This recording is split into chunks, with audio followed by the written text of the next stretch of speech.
है। और साथ में फ्रेंड्स यहाँ पर आप लोग को एनबीएफसी की पूरी जानकारी मिलने वाली है, जो कि आप लोग को जानना जरूरी है और ये जानकारी आप लोगों को लाइफ टाइम काम आने वाली है। इसलिए आप लोग वीडियो को अंत तक देखिए और अपन इस वीडियो में जानेंगे कि एनबीएफसी क्या होती है। सो गाइस, अगर ये क्वेश्चन पूछा जाए कि एनबीएफसी क्या है, तो यहाँ पर फ्रेंड्स एनबीएफसी का संचालन कंपनी एक्ट 1956 के अंतर्गत किया गया था।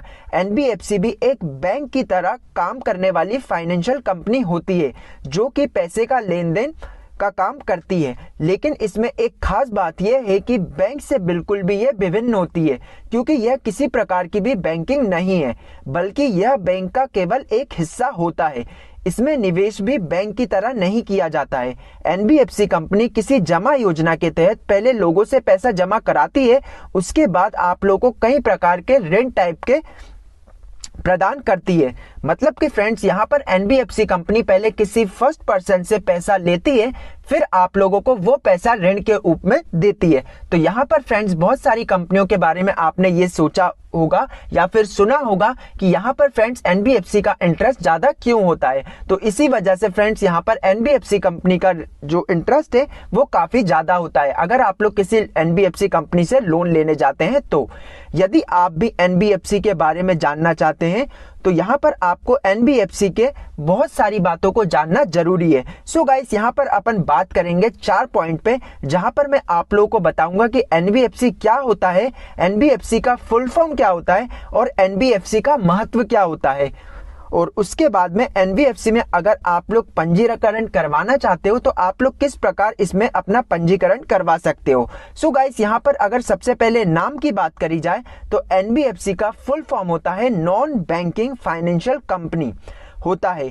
इसे हिंदी भाषा में अगर बात करें तो गैर कानूनी वित्त कंपनी कहा जाता है। मतलब कि ऐसी कंपनी जो वित्त का लेन देन का काम आवश्यक करती है, परंतु यह बैंक कंपनी नहीं होती है। मतलब कि जैसा कि ट्रांजैक्शन आप लोग देखेंगे बैंक में आप लोग कर सकते हैं, आप लोग इसे एनबीएफसी में नहीं कर सकते हैं।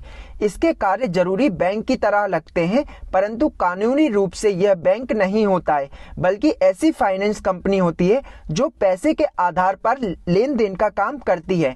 एनबीएफसी कंपनी अचल धनराशि में निवेश करने का काम नहीं करती है, जबकि बैंक चल और अचल दोनों तरह की धनराशि में निवेश करने का काम करती है। सो गाइस, यहाँ पर अगर अपन लोग बात करेंगे तो एनबीएफसी कंपनी सभी बैंकों की तरह ही किसी जमा योजना में लोगों का पैसा जमा करने का काम करती है और उन्हें कई तरह के ऋण प्रदान करती है। यह एक वित्तीय संस्था होती है जो कि बैंक की तरह काम करती है, लेकिन किसी बैंक की तरह नहीं होती है। इसे ही एनबीएफसी कंपनी कहा जाता है। यह कंपनी पहले किसी योजना के तहत जमाकर्ता से पैसा जमा करवाती है, इसके बाद में जमाकर्ता को ऋण के रूप में मुनाफे का कुछ हिस्सा प्रदान कर देती है। सो गाइस, ये एनबीएफसी कंपनी कुछ इसी टाइप से चलती रहती है। जैसे कि आप लोगों को पता होगा, insurance, loan, share market, stocks में ये इस जगह पर ज्यादातर निवेश करती है।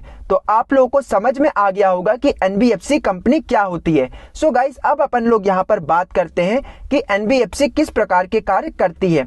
एनबीएफसी के कुछ कार्य भी भारतीय रिजर्व बैंक के अधीन होते हैं, क्योंकि यह कंपनी के लिए काम करने की अलग अलग व्यवस्था की जाती है, जैसे कि बीमा company, insurance, commission, merchant banking company, venture capital, stock broking company और म्यूचुअल फंडों, लोन जैसी इन टाइप की बहुत सारी कंपनियों में ये निवेश करती हैं। तो गाइस, अब अपन वीडियो में कवर कर लेते हैं एनबीएफसी के महत्वों के बारे में। वैसे तो इस कंपनी का काम करने का तरीका बैंक की तरह होता है, लेकिन इस कंपनी को बैंक की तरह इतनी सस्ती दर पर फंड प्राप्त नहीं होता है। इसलिए इस तरह के सभी कंपनियों को बैंकों से उधार लेना पड़ता है, जिसके बाद ये कंपनियां नॉन एनसीडी और कमर्शियल पेपर के माध्यम से अपना फंड दे पाते हैं। ये कंपनियां आप लोग देखेंगे एनसीडी को उधार लेने के लिए जारी कर देती है, जिसे कि बॉन्ड कहा जाता है। मतलब कि फ्रेंड्स यहाँ पर आप लोगों को ध्यान देना होगा कि एनबीएफसी कंपनियां भी बहुत सारे देखेंगे बैंकों से लोन लेती है और उसके बाद में आप लोगों को यहाँ पर लोन देने का कार्य करती है। या तो वो किसी इन्वेस्टमेंट के थ्रू आप लोगों से पैसा लेंगे और उस पैसे को ब्याज पर चलाएंगे। तो इसी वजह से फ्रेंड्स एनबीएफसी कंपनी का जो ब्याज दर है वो बैंक से ज्यादा रहता है। तो इस बात को आप लोग को समझना होगा। अगर आप लोग कोई भी लोन लेने जा रहे हो तो आप लोग किसी एनबीएफसी से पहले सबसे पहले बैंक में ट्राई करिए। अगर आप लोग को बैंक में लोन नहीं मिलता है तो आप